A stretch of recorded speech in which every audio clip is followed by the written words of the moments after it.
हामबाय होननानै साजायहरदों बे मण्डलिनिनो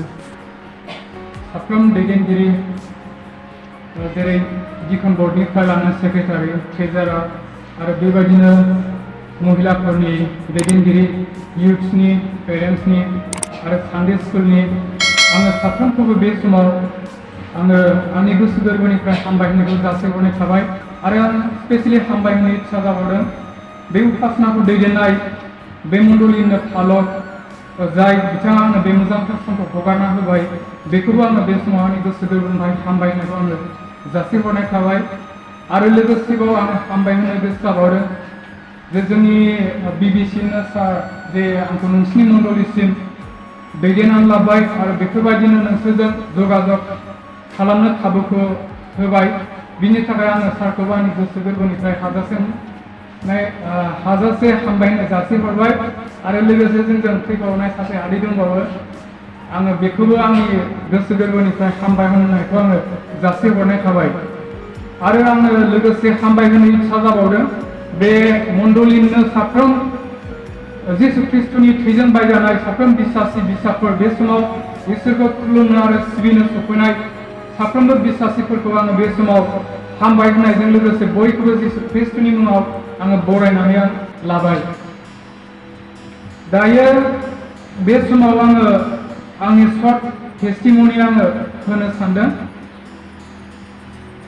आंनि नामखौ अलरेडि सारानो मिथिहोखानाय जाबाय थेवबो आङो खनसेबाव बुंबावनो सानदों आंनि नामा जयजित ब्रह्म आङो दतमा बाथाबारिनि ओरैनो गिर्जा हिसाबै आङो दाङाथि बेप्टिस्ट फेल'शिपआवनो आङो हाबो दा जोंहा न'खराव आंहा बिदा देरसिन सासे दङ बिब' देरसिन सानै दङ गासिबो हाबा जाजोब्बाय दा आंनि न'खराव दुइसिन दा आङो फेमिलि जाथ'वाखै दाबो सिंगेलावनो दङ दा आंना बिदा देरसिना हाबा जाबाय बेजों लोगोसे बियो दा जोंजों ज' गैला गुबुन जाबाय बियो आलादा जाबाय दा गथ' सानै दं बेहा सासे हौवासा आरो सासे हिनजावसा आरो बिब' सानैयाबोथ' आंना बिदिनो हाबा जाबाय दा फेमिलियाव दङ सासेया क'क्राझारावनो जादों टाउनाव ओमफ्राय सासेया ओरै दाङाथि होननायाव जादों दा जोङो न'खराव दा आङो आइ आरो आफा आङो बेजोंनो थायो जों साथाम थायो दायो न'खराव इसोरखौ मोननाया आंल' मोनदों बिमा बिफाया मोनाखै थेवबो जों दा जयैनो थायो गोरोबनानै जेबो उसुबिदा गैया आरो आङो मारै इसोरखौ मोना आङो बिनि सोमोन्दै आङो बे समाव आङो शेयार खालामनो सानदों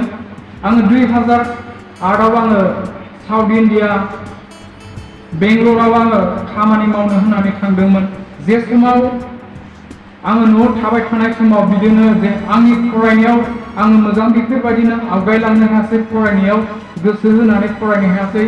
आरो बेराफारसे न'खरनि अबस्थाया मोजां नङा दा बेखायनो न'खराव सावरायनानै मोनसे डिसिसन लाबाय नोङो फरायनायावबो जाखाला जेरावबो जाखाला मा खालामनानै नोङो सोलिगोन दा बेफोरखौ सिन्था खालामनानै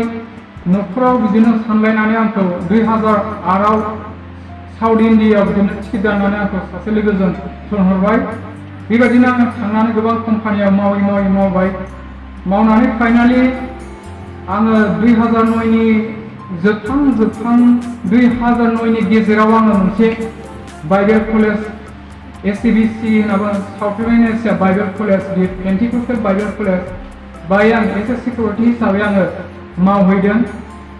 बे समाव आङो मावबाय थानाय समाव सासे जानसिनि स्टुडेन्ट बिशाल दास होननानै बुङो बेयो आंजों बेबायदिनो आंनि जे डिउटि आङो थायो बिदिनो गेटआव बिसोरो सम लायो सम लानानै आंजों बेबायदिनो जगाजग लाफैयो आरो इसोरनि रावखौ आंनो खोन्थायो ओमफ्राय बेबायदिनो गावसोरनि टेस्टिमनिफोरखौ बिसोरो आंनो शेयार खालामो बेबायदिनो आङो बिसोरनि थ्रुयै इसोरनि गाहाम रावखौ आङो खोनानो मोनबाय ओमफ्राय जाय बेक्तिया बे इसोरनि रावखौ आंनो मिथिहोदों दा बिसोर मानसियानो आंखौ 2010आव थिय'ल'जि बा इसोरनि गाहाम रावखौ सोलोंनो थाखाय लखनौआव एलटिसि होनना बुङो लखनौ थिय'लजिकेल कलेज जे कलेजाव आङो सिकिउरिटि मावदोंमोन बिनिनो मोनसे ब्रान्च बे कलेजा बाहाय आंखौ 2010नि जुनाव आंखौ बिसोरो टिकेट दाननानै ओजों जे कलेजाव आंखौ फाथायहरगोन बाहाय बिदिनो जगाजग खालामलायनानै आङो गाव हारसिंनो हजोंनिफ्राय आङो लखनौसिम फैबाय फैनानै लखनौनिफ्राय सासे मानसि बे आंखौ जाय इसोरनियाव लाबोबाय बे बेक्तिया गावनि लोगो दं हिसाबै जों कन्टेक्ट खालामनानै जेब्ला आङो लखनौ सफैबाय अब्ला बियो आंखौ पिकआप खालामनो थांनानै ओमफ्राय कलेजाव लाबोनानै बेबायदिनो एडमिसन बियो खालामनानै होनानै बेबायदिनो आङो 2010निफ्रायनो आङो बे आंनि डिप्ल'मा आङो फरायनो फैदोंमोन 2 इयार्सनि डिप्ल'मा अफ थिय'ल'जि बे कर्सखौ आङो 2 इयार्स बे कलेजाव फरायबाय थानाय समावनो आङो बे इसोरखौनो आंनि जिउनि बासायगिरि होननानै फरायबाय थानाय समावनो आङो 2011आव बे प्रभु जिसु ख्रिस्टखौनो आंनि जिउनि बासायगिरि होननानै आङो बे समावनो नाजावनानै लादों आरो आं बेप्तिस्माखौ आङो जोंनि कलेजनि प्रिन्सिपालनि गेजेरजोंनो आङो लानाय जादों। दा आङो बेबायदिनो आङो फरायनानै 2012 एप्रिलनि 1 थारिखआव आङो बे डिप्ल'मा कर्सखौ कमप्लिट खालामनानै आङो न' फारसे फैफिनबाय फैनानै बिदिनो न'आव थाबाय जोंनाथ' बे आङो इसोरखौ मोननायनि उनावबो जेबो आंनि फारसे जेबो अबजेक्सन गैया आङो बेफोर गासैखौबो सिगांनो न'खराव मिथिखानाय जाजोबखादों दा आंनि इसोरखौ नाजावनायाव आंनि न'खरा जेबो अबजेक्सन फैयाखै बयबो मोजाङैनो आंजों गोरोबनानै थादों दा बेबायदिनो आङो कर्स जोबनानै न'आव फैफिनबाय फैनानैथ' बेबायदिनो फेल'शिप गिर्जा बा फेल'शिप खालामनो थाखायथ' आंनो मोनसे मण्डलिनि गोनांथि दङ दा आङो गोदान फैनानै आङो जेबो मोनथियाखैमोन नाथाय जोंनि गामि खाथियाव जोंनि गामिसेयानो होनजायो दा बियो आंखौ जे आङो बिनि फंबायजों लोगो जेब्ला हाइ स्कुल फरायदों जोङो लोगोखामोन दा बिदिनो बियो आंखौ गावनि बिदानो खिथाबाय आरो ओमफ्राय बिदिनो कन्टेक्ट नाम्बार लानानै बिदाया आंजों रायलायनानै बिदिनो बुंबाय आरो आं बिदि गिर्जायाव थाङो नोंबो थांफानो हागोन होननानै ओमफ्राय आं बेबायदिनो बेजों जगाजग लाहैबाय जगाजग लानानै बेबायदिनो आंबो बे दाङाथियाव हाबफैबाय 2000 माबानिफ्राय जेब्ला आङो जोबनानै फैयो बे समनिफ्रायनो आङो बे दाङाथि फेल'शिपजों आङो बेबायदिनो माबाबाय लोगो लाज्लायबाय बिदिनो सानडे सार्भिस गुबुन प्रग्राम जायोबाबो गासैयावबो आं बिसोरजों बिदिनो बाहागो लाथारबाय ओमफ्राय फाइनालि आङो 2013आव आरोबाव फार्दार स्टाडि आङो आरोबाव इसोरनियाव सोलोंबावनो आंनि इच्छा जानायखाय आङो बेबायदिनो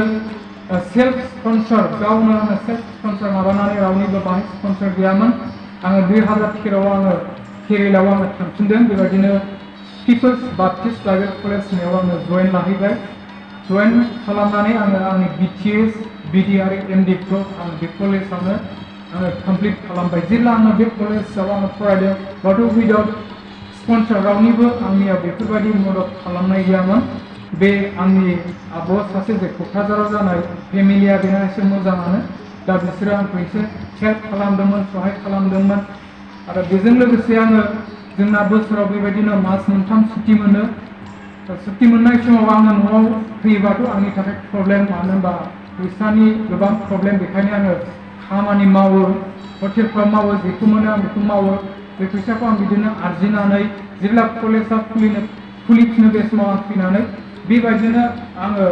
मेनटेन खालामनानै आंनि बे गासै कर्सखौ आङो कमप्लिट खालामनानै फैदों दा आङो इसोरखौ इनायनो हामबाय होनो जे इसोरा आंखौ बे अबस्थानिफ्राय आंखौ दैखोनानै लाबोबाय दिनै बेफोरबायदि मोजां मोनसे जे प्लेटफर्माव इसोरा आंखौ दैदेननानै लाबोबाय आंहा बेबायदि रोंगौथियानो गैयामोन दिनै बे बिफा इसोरनि गासैबो अननाया आंनि जिबनाव दङखाय दिनै आं बेबायदि मोजां सुबिदाखौ मोनबाय आरो बेबायदिनो नोंसिनि मण्डलियाव फैनानै